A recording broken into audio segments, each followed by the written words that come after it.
What's up? Welcome to the Existential Stoic podcast. Do you try and solve all of your life's problems today, right now? Are you constantly worried about like not like tomorrow, but 10 years from now, 20 years from now, 30 years from now? You think everything's just going to fall apart? You're in luck because today we're going to talk about trying to handle tomorrow's problems today. I'm Danny here, my buddy Randy. What's up, Randy? Yo, Danny. Do you ever do this? Do you ever like try and handle all of your life's problems right now? I think the easier question is, do I ever not do this? I And know. the answer is no. You know what's funny? It's like as soon as like I get tired or I'm hungry or like as soon as I start to think about something future oriented, it's like then I have to solve all of it right then, and then I get super depressed, stressed out, and like freak out. It'll Dude, never work same. out. Everything's gonna fail. Uh, it's, Oh my gosh. Yeah. And it's like literally like as soon as I wake up in the morning, I start trying to figure out my whole entire life. And it's like, can't I yeah, just wake up one morning and just be like, it feels good to be alive. Let me look yeah, out the window. Instead, it's just it like, would be. why is my life not figured out? Why don't I have enough saved up for retirement? Why is it? Yeah. Why Yeah. can't I do everything that I want to right now? It's Hmm. funny too because I think we were talking about this. I think when we talked about the phone earlier this week, like the whole issue too of like why do we worry like this and what does it do for us? Like it's like funny because like like it is weird. Like it's like worrying about planning everything out. Like everything's gonna be like as if we could even plan that stuff. We don't know what the future holds. Yeah, we all do it. I think we all stress about making sure everything's gonna be perfect, and we have no way of knowing anyway. Nor can we even Yeah. solve it today. Wearing is like the craziest thing because it's never actually done what you think it'll do.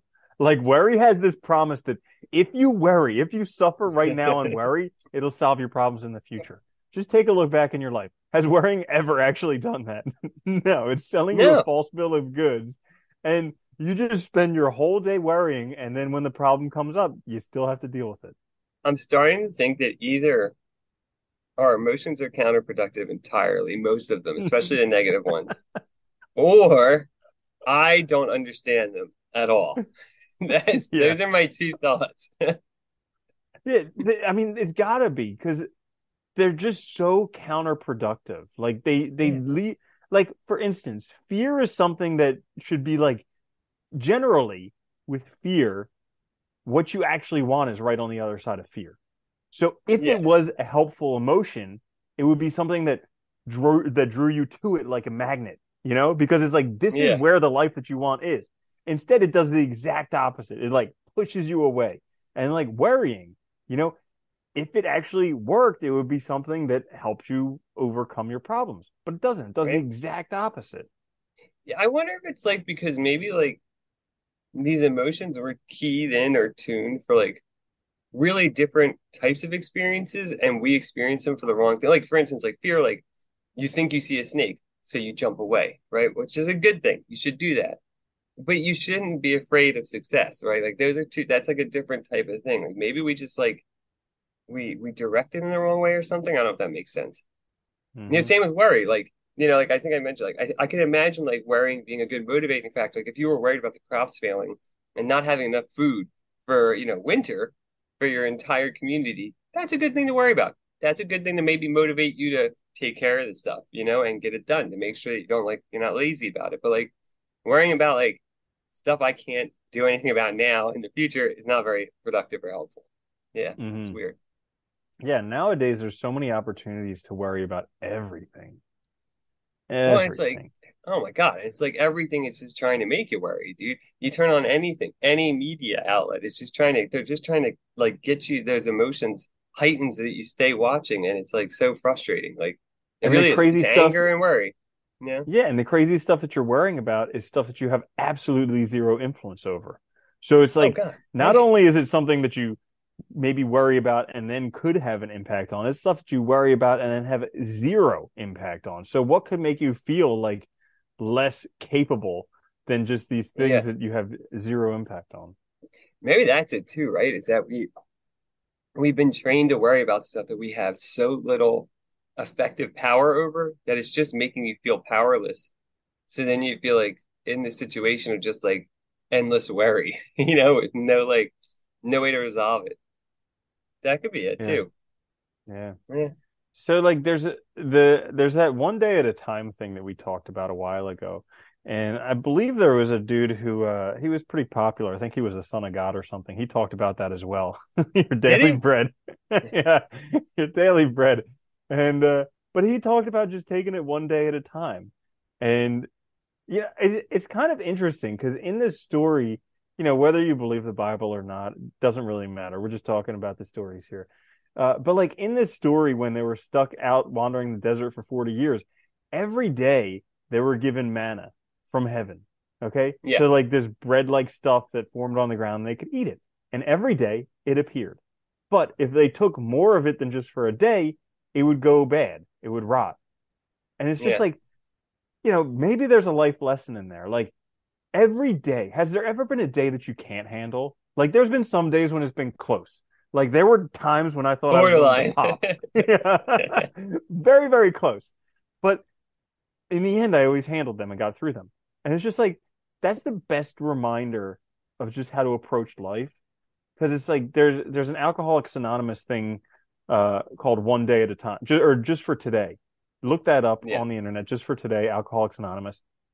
And it's like such a great thing to read because it reminds you that like you don't have to solve all your life's problems today.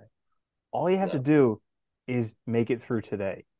And like that's just such a freeing thing because every time I'm having a conniption because I need to solve all my problems right now and I can't, and I remind myself, nope, you know what? I just need to get through today. It just like all the stress just disappears. I'm like, of course I can get through today. I've got what, like 16 hours left? I can wing it for 16 hours and then go to sleep and we'll start over tomorrow. Yeah, yeah. And who knows? Maybe tomorrow will be better, right? It's Yeah. funny, you mentioned that too, because like I remember, like when I was really struggling to do anything because I was like really depressed, right? Like all I would think about is like how I'm not going to get this or that, or like this life's not going to be happening, right? And then when I started focusing on just doing like one thing at a time, one day at a time, you start actually getting things done. And then all those future dreams become possible because you're actually making progress towards them. And that progress builds really fast when you look back on it over time. Like, if you look back over a year, you see so much gets done. That might not feel like a lot each day, but you're making progress each day, and that's what matters. So I think you actually get so much more done too when you actually focus on one day at a time rather than trying to worry about 20 years from now, 50 years from now, because the fact is you can't do anything to plan for that anyway. Mm-hmm. Yeah, and that's like, I mean, alongside depression, there was that Martin Seligman book, Learned Optimism, and also Flourish, where he talks about it as well, where they did experiments on animals and they showed that, like, if you just subjected them to an environment that they had no control over, and no matter what they did, it couldn't improve it, they got this learned helplessness, and it was basically identical to depression in every way. And when Yeah, I have been depressed in my life, it's because I felt like no matter what I do, I couldn't make an impact. Like yeah, when I was severely in financial debt, I felt like there was nothing that I could do. I couldn't make an impact. I was like severely depressed. When I was about to marry somebody that I didn't want to, and I was like, "There's no way out." I was learn helplessness. I was like, "There's no way. There's nothing I can do. This is just like terrible. I can't do anything." And so like, but the one day at a time thing frees you from that because you can do something today. And like you don't need to figure it all out right now because that's just crippling in terms of like being able to have an effect. But like today, you can just do a little thing that'll make a difference, and that's a win.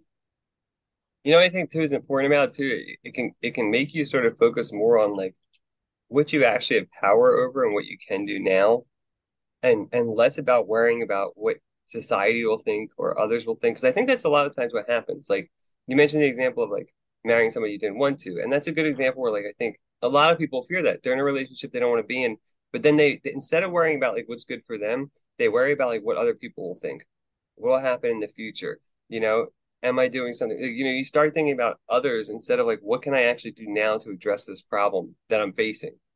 And I think that's like it's a total like mind fuck that messes you up, but it keeps you from acting, right? It keeps you from doing something that would benefit you and actually make things better. And for both people, arguably, in a situation like that, because Oh yeah. if you don't want to be in it, it's not going to be good for the other person It was either. the craziest situation because like I was doing what society said that I should do. I was becoming an adult. I was getting married, and everybody loved her. Like my parents loved her, my friends loved her, And I was just like, but this isn't the person that I want to marry. And I just felt like completely trapped.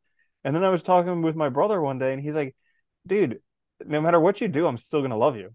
And like all of a sudden I was like, wait, hang on, I can end this and you're still gonna love me? Like, whoa, hang on. And it just changed everything. Yeah. And that's the Hmm. important thing because you realize that like that's not gonna like all those things you build up in your head are just imagination, right? It's just like your brain messing with you and keeping you from acting because you fear the unknown. I think that's what our biggest problem is. Like we fear what we don't know, and the future we don't know. So trying to worry about it is just impossible. But if you focus on now, you do know. Like I can predict now. Like if I do something now, I can kind of predict what's going to happen more or less today, at least. I might not know 10 years from now, but today I can. And I think that's why we need to focus on one day at a time. It's impossible to know. And also it's like every day we're given enough to like handle today's worries. Okay. But then when Yeah. we try and worry about the future, not only do we have today's worries, but then we're putting another day's worries on top of it. And it's just like, great, now today I have to handle 2 days' worries or a lifetime of worries. Like, come on. I can deal with today's worries today. The rest of it, forget it. Experientially too, I've proven to myself time and again that I lack the capacity to handle that mentally either. Yeah. It's way too much, dude. It's horrible. It Oh really my is. gosh. Mhm. It's so it's just it's funny. It's funny because the more we talk about this stuff too, the more I just realize like we're such weird creatures that are We're so so broken. ill-conceived. Yeah. We're so Like broken. it's so funny. Like I feel like we all have like we have all these tools and like most of it is like not it's not like these complex solutions where you need to know like calculus or something to solve. It's like pretty everyday stuff, but like it just we forget it when we need it, or we get so focused on the wrong thing. And I think that's the other thing about like worrying about tomorrow's problems is you're just focused on the wrong thing. You really are. Like you need to like bring yourself back to like ground yourself back in reality of the present. And it's like I think this is our biggest fault is we live in the past or we live in the future. We don't live in the present. And it makes everything harder. Dude, and there are so many opportunities for like more worry. Like this happens to me all the time where I'll be Yeah. feeling good and I'll be like, "Oh, I have to like look up this thing on my phone or I have to contact this person on my phone." And then there'll be a message and I just get lost on that tangent for 5 minutes. And then I feel terrible because of whatever the message said. And it's just like I'll catch myself and I was like, I was 5 minutes ago, I was literally just feeling great. What the heck happened? And it's just like I pick up my phone and now I feel miserable. What happened? Like where did this come from? Is it the phone's fault? Yeah, yeah, it is. Yeah. It is So funny I that think happens though. Yeah, go ahead. Sorry. I was gonna say like a helpful thing to do when you're feeling worried or miserable is to write down like what are the causes? What are the things that you're worrying about? Why are you feeling so terrible? Because oftentimes there's so much more than what we actually think. There's like layer Oh yeah. upon layer upon like we're worrying about this thing now, but there's also the bigger worries and the even bigger worries and the even bigger worries and the other worries and the other and it's just like when you write them all down and you see them, you're like, geez, that's a lot of stuff to worry about. I don't think I should be worrying about all that stuff. No, perfect example, right? I remember with student loan debt, right? Like I thought that was the thing that I was worried about. But then when you really write it down and actually get some self-awareness and reflection, you realize it's also the fear that you're going to fail, that you'll never make enough money to actually live a comfortable life or be able to afford anything that's like considered normal in life or anything. And there's all these other things piled on top. And when you really look at it, it's like it becomes so overbearing that you can't even act. You just paralyze yourself. So if you just look at but if you look at today and you realize, okay, so what can I actually do now? Well, I can address the issue now and handle today at least. I can take care of whatever the phone calls that I need to make or send out the paperwork or whatever, do something to make it at least start addressing it. And once you do, you feel better because you empower yourself to take action and to solve your problems rather than just letting them build. Because I think that's the other problem. Like the worse we get, like I remember this. I don't know if you ever felt this, but like when you feel like your debt is like impossible, there's also that side effect where people will just add on debt. It's like, oh, I can't solve it. Hey, what the hell's the difference, right? And you just make it worse in a way like it's like self-sabotage. It's crazy. In order to Mm-hmm. like have like a pleasurable moment now for a minute, you'll like destroy yourself for the next 20 years. Yeah. I actually read this article on the same subject, but it was in regards to HIV because when HIV came out in the 80s, they basically told you like if you have sex, you're just gonna explode. Like that Yeah, that was yeah. the brunt of it. Uh, They made it like way more dangerous than it actually is. And now that we have years of data from it, it turns out that like according to data, if you're a man having sex with a woman who has HIV, you have a 1 in 2,500 chance of actually getting it, which is just mind-boggling compared with what they taught us in school. But like they did studies of like down in Africa in these endemic places where they the people who they thought they're like if you have sex you're just going to get HIV, they're just like well fuck it, I did it once, might as well just keep doing it because now if I yeah. have like 100% chance of getting it, I'm just going to get it, so it Mm, might as well. Whereas, like, if yeah. they actually gave people reasonable things, they're like, yeah, it's super dangerous, but it's 1 in 2,500. You've had sex 100 times, so what? That's like 1 in 250 or 1 in 25, something like that. Yeah, you Yeah. still 1 in 25, so you still may not have it. Maybe wearing a condom this time would be helpful. Yeah, maybe you take action to protect yourself now because you don't think that it's totally a lost cause. But that's what we Mm-hmm. do. When we think it's a lost cause, we give up, right? We give up wearing, we give up taking precautions because we think everything's just thrown to the wind. It's the same Mm-hmm. thing that happens to it. We see this happen with everything. We see this happen with addiction, the same thing, right? You get to a certain point where you feel like there's no hope. So you just give up in a sense of trying to make things better. Instead of trying to fight it and make things better, you just give up and you lean in more to the negative. And we all do this, I think, with different things. It just depends on, what it is for you. But I think being more self-aware, like you said, actually reflecting on it and catching it is like a great way. Writing down is really helpful. Like actually get to like not the root cause, but at least understand better like what's causing your worry and what this worry can lead to when you let it run wild. Mm-hmm. Yeah. So, like, another thing that's really helpful, Marcus Aurelius, listening to the Yeah, meditations or he's reading good. the He is good. meditations, there's so many things. He's like either it's by providence, so we have no control, or it's like chaos, where again we have no control. No. So like, what's the point in worrying? And then he says something that's like really helpful that again I have written down that I read pretty much every day, where it's like anything you want in life, and usually we just want to feel good. Like we want to be happy, we want to Yeah. feel good, we don't want to feel bad. Anything you want in life, you can have it now if you just let go of the past, Mhm. have faith in the future, love what is, and act right. And it's literally like a simple 4-step thing. And even the last one is like, yeah, you should act right, but you don't even need to do that. If you literally just let go of the past, have faith in the future, and love what is, like you're feeling great. And Yeah. that's it. Well, I like the too. The act right thing is actually really it's really important because I think like that's also just like doing what you have to now and not worrying about the other stuff. Like realizing what can I do now? What do I have control over? Like the Stoics, I think, really were onto something in the sense that like they were really focused on very practical things that affect all of us, and they had some really good recommendations. I think that all of us could learn from. And like the economy of control, Marcus Aurelius' point about living in the present, like all of that ties together about like we all want to feel good and we all want to feel in control of our lives, but we don't have control over everything. All you can really control is this moment, this action, the next thing you do.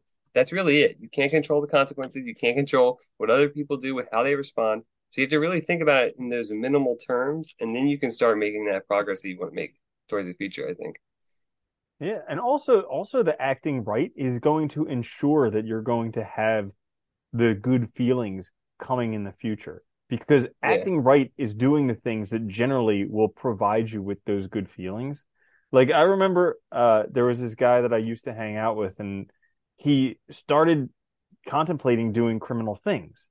And I Oh, spoke yeah. with him about it and I was like, dude, like don't do that. That's crazy.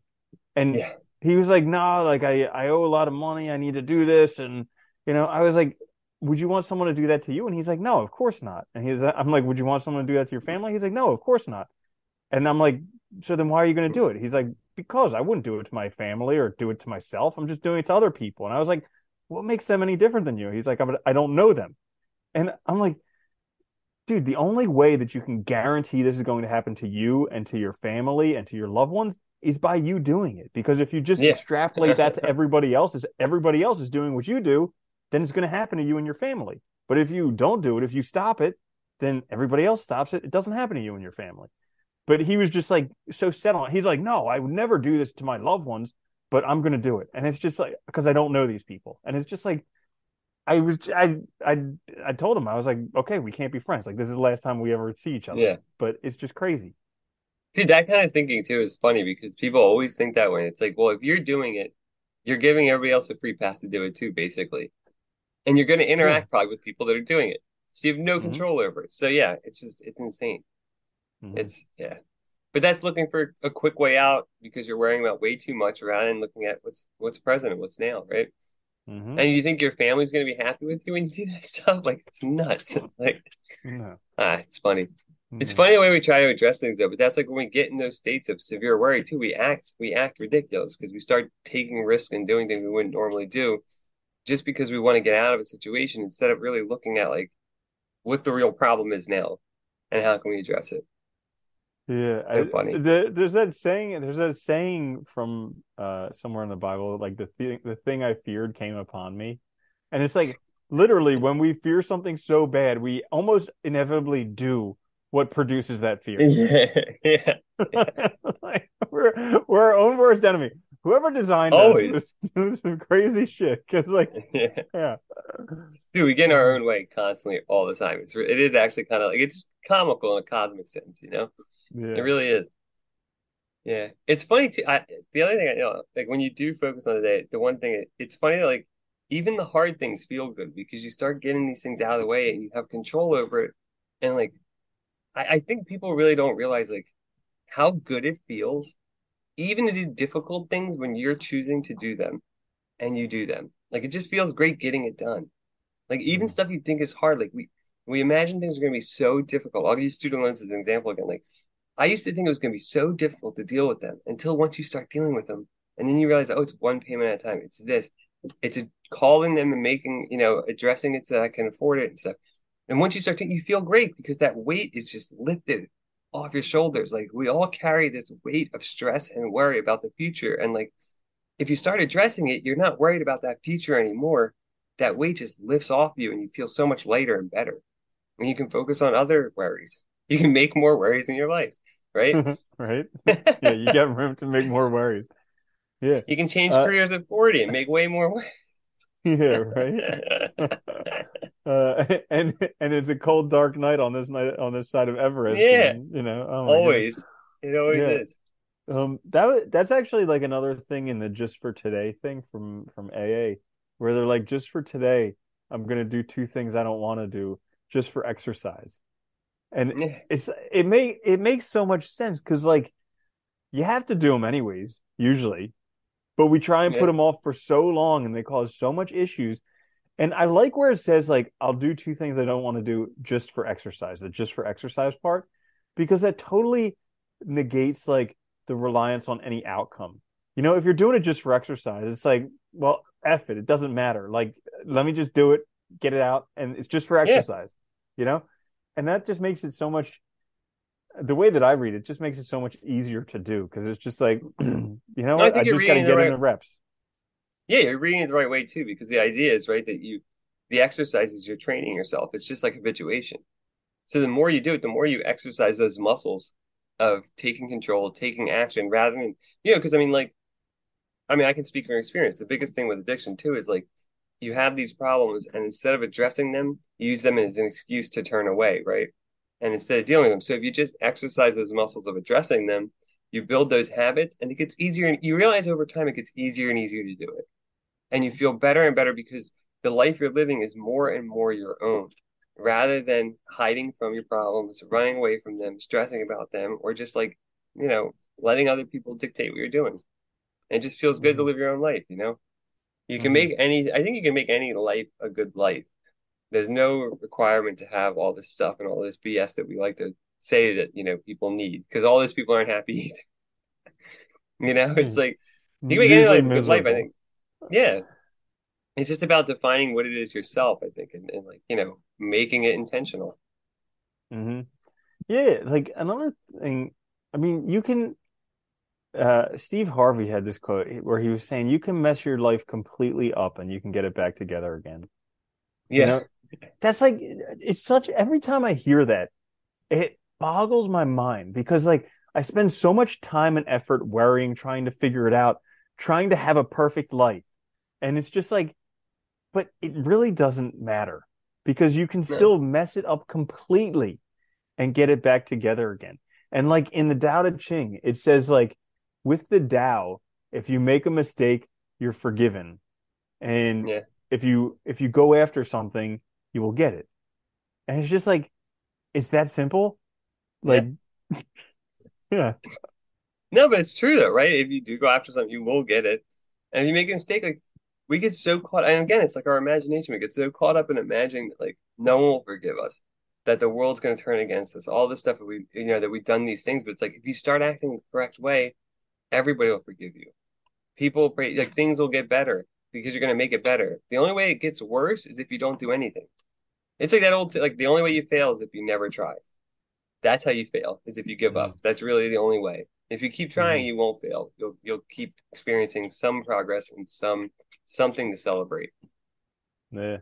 Yeah, the one book that I read a little while ago, Beyond Happiness, one of the five tenets of it was recognizing your innate lovability. And this is something that Hmm. like me personally I've struggled with because I've always really had like transactional relationships where I think I need to do good for people in order for them to like me because I feel like not Yeah. innately lovable. And but it's crazy because like no matter what you do, some people will just love you for who you are. Like it doesn't Yeah. matter. And that's the I don't know, that's a pretty cool thing. You don't even I need think to a lot. worry about yeah, you don't need to worry about pleasing other people or whatever because some people will just love you. Yeah. I think it's funny too. I think the hard thing for a lot of people is finding those people and recognizing them and separating them from the transactional ones. Because I think a lot of us live transactionally. It's like Aristotle's got a great account of friendship. That's awesome. Where like, he recognizes that most friendships are like based on use or pleasure, like what you're getting from it or the pleasure you're getting out of it.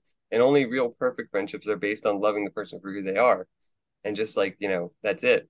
And I think it's interesting because like most of us, I think, have a hard time distinguishing between them. When you really look at them, like, I think age helps. I do think age really helps with this stuff. Maybe it's maturity, I don't know. But you start to see like who really, what people really do just love you for who you are versus like want something from it. And a lot of times that's fine. You might both get something out of it. It's okay. But like, yeah, finding those real friends is like super important. Helps a lot. Hmm. Yeah. Yeah. Yeah.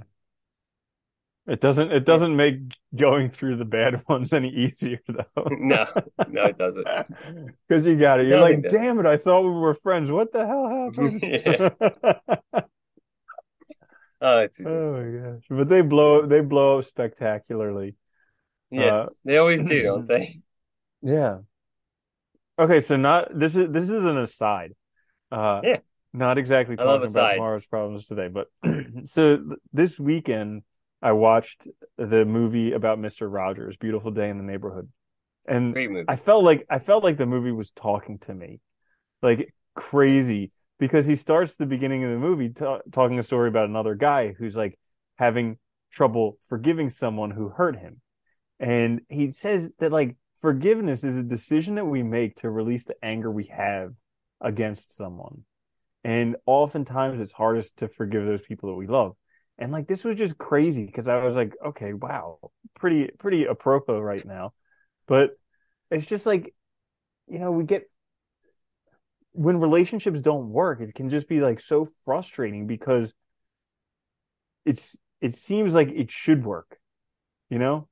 And like we Yeah. were just talking Yeah. about perfect friends, and I've had some relationships with friends who I thought were friends that it turns out it was just a transactional thing. It just blew up spectacularly. And Yeah. yeah, so like being able to forgive that because you'd think as a friend you would hold them like very dearly, but like sometimes that's just the biggest it makes it very difficult. It is. No, it's really hard. That movie is full of like great moments and examples of like how to be better and also how to like be better to yourself and others. It really is like it's amazing.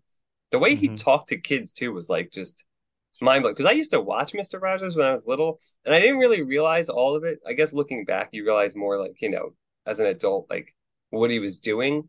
But like it was amazing what he was doing and how he was approaching problems and like getting kids to realize that they can feel things and like it's okay, and it's just incredible. Guy was I think incredible. that yeah, like how he was talking about how the goal of the show is to make children understand that it's okay to feel things. And like Yeah. there are ways that we can handle it. I was like, not only children need that, I'm pretty sure most adults need that right now. Like understanding I that it's know. okay to feel things and there are ways that we can deal with it. I was like, I need to learn this over again. I need to start Oh watching God, Mr. dude. Rogers' Neighborhood. It's because like we aren't taught it at all, and nobody like it's like we I think we have this misconception. Like you always see, like like you see this on job applications all the time, like emotional intelligence. And I think a lot of people interpret that as just not showing your emotions at all or not reacting to things. And it's like, no, that's not handling things healthy. You're still denying it, you're still pushing it down. And I think he's a great example of like how to handle things like in a healthy manner. Like, yeah, address it, admit that you have it, but deal with it. Don't let it eat at you. Don't let it bother you. Don't let it become something later on because you never dealt with it right now. And it's like, yeah, it's very hard to do. So like, okay, here's a little funny story from that movie. So like he was talking about a few things you can do to help deal with like the mad when it comes up, the anger when it comes up. And he said you can pound a pillow or dough or something like that. You can swim as fast as you can. You can just like mash on the low keys on the piano like dun dun dun dun dun dun dun. So today I went to the gym and you have to reserve a lane at the pool ever since COVID.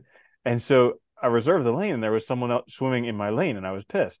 And and so like I was angry. So I was like, okay, fine. I'll just go swim as hard as I can. So I went out there and swam as like hard as I can for like a few laps. And then I was so struggling for breathing, totally forgot the anger. Yeah. Yeah, swimming just destroys your energy level, doesn't it? It's amazing how much it gets out. It's one thing I miss doing. I used to do that. I used to when I was in grad school, I used to exercise and they had an Olympic pool, so we used to swim every time afterwards. And that was so much fun. It was so hard. So difficult to do laps. It's very good to just get it out. But I think that's our Mm-hmm. problem. Like we forget that like we live such easy sedentary lives that we forget that like we're also animals. Like you have to use the energy up, or like it becomes.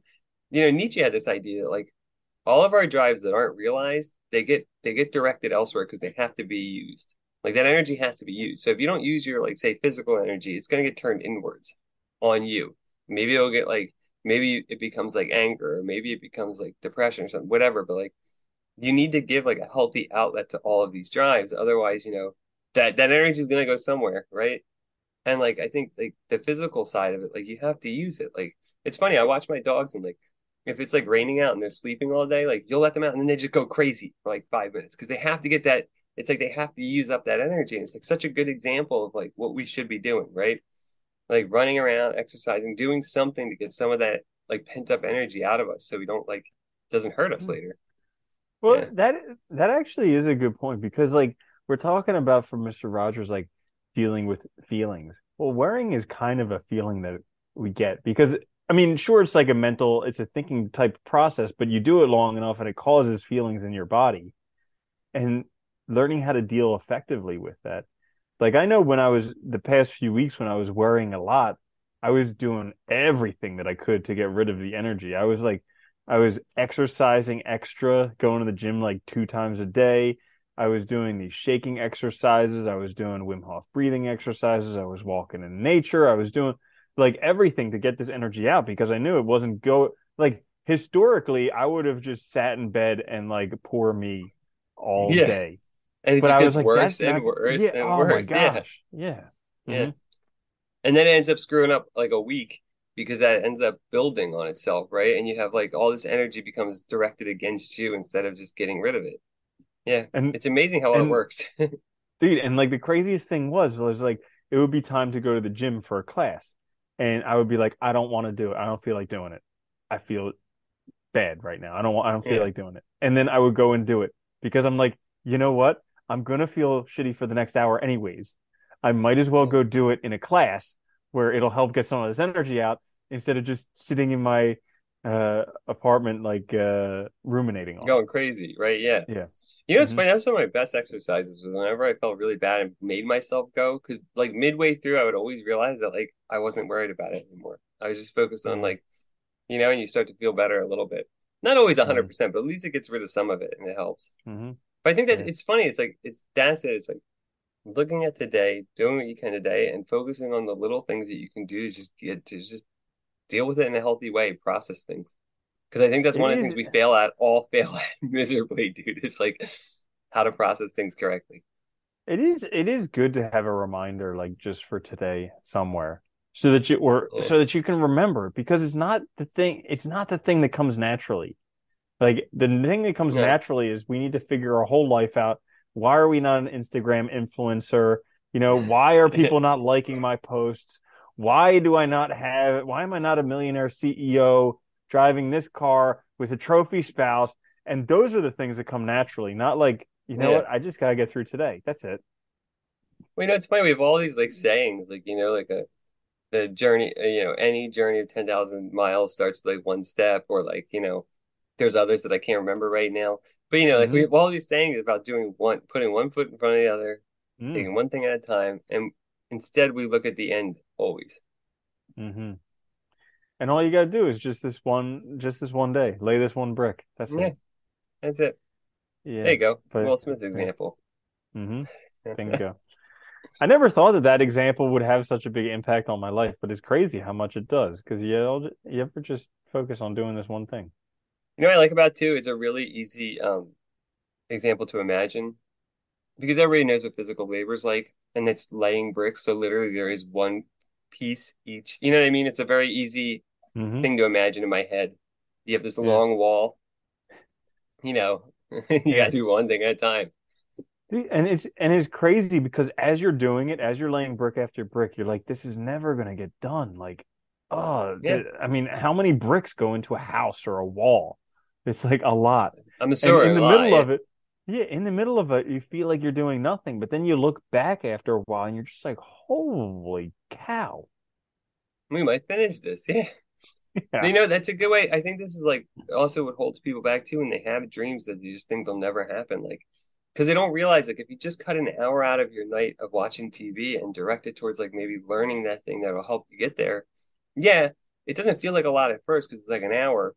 But if you do it every day, cumulatively, it does start to snowball and you start to see big changes where, like, once eventually you'll look back, like, maybe a couple months later, maybe 6 months later, and you realize you made a lot of progress and you might actually be at a point where you can now like take the next step of really putting yourself fully into this direction of life or whatever. But I think Hmm. most people are too afraid to start and too worried about like that end goal being now that they forget that like well, to make it happen now you have to do those little things in order to get there. Yeah. Or here's another one. Like most people, the average American reads one book a year. And if you break that down over the course of the year, that equates to reading 1 minute per day. Every minute per day, in addition that you read, is one extra book per year. So if you just read an extra minute a day, you're already reading twice as much as the average American. Like, Yeah, there's mind days where I blowing. read for like 6 hours. Yeah. It's mind blowing, like how low the bar is set that you Yeah, can really make an impact in your life. But most people are just, they're all trying to do the same thing, and which is the yeah. bare minimum. And running, and I think when you really look at it too, like most of us too, and I'm guilty of this too, it's like we do things to hide from the things that we really want to do because we think they're Mm. impossible. So instead of doing it, we just like, if I have time to do this, the thing that I really want to do, I'll go on my phone and browse social media and kill that hour. And then I don't have that. Oh, I don't have that time anymore. I was too busy. I was looking at stuff, but I really Hmm. wasn't doing anything. And it's like we have these ways of tricking ourselves into thinking that. And I think a lot of this takes like, it just takes exercises and self awareness too, being more aware of what you're doing now, why you're doing it, and whether or not it's helpful. Mm. Yeah. Acting right, as Marcus Aurelius would say. Hmm. One day at a time. All you got to do is act right today. You don't have to do it for Yeah. the rest of your life. Just act right No. today. Yeah. Worry about tomorrow tomorrow. Uh-huh. There we go. Anything else? No, that's all. I think that's a good All right. place to leave it. Just act right today. Yeah, just act right today. So there you Hmm. have it. Well, hopefully you guys like the episode. Check us out on YouTube, wherever you get your podcast. Like, subscribe, and share. We'll be back later with a quick fix midweek. Until then, though, later, Andy. Later, Danny.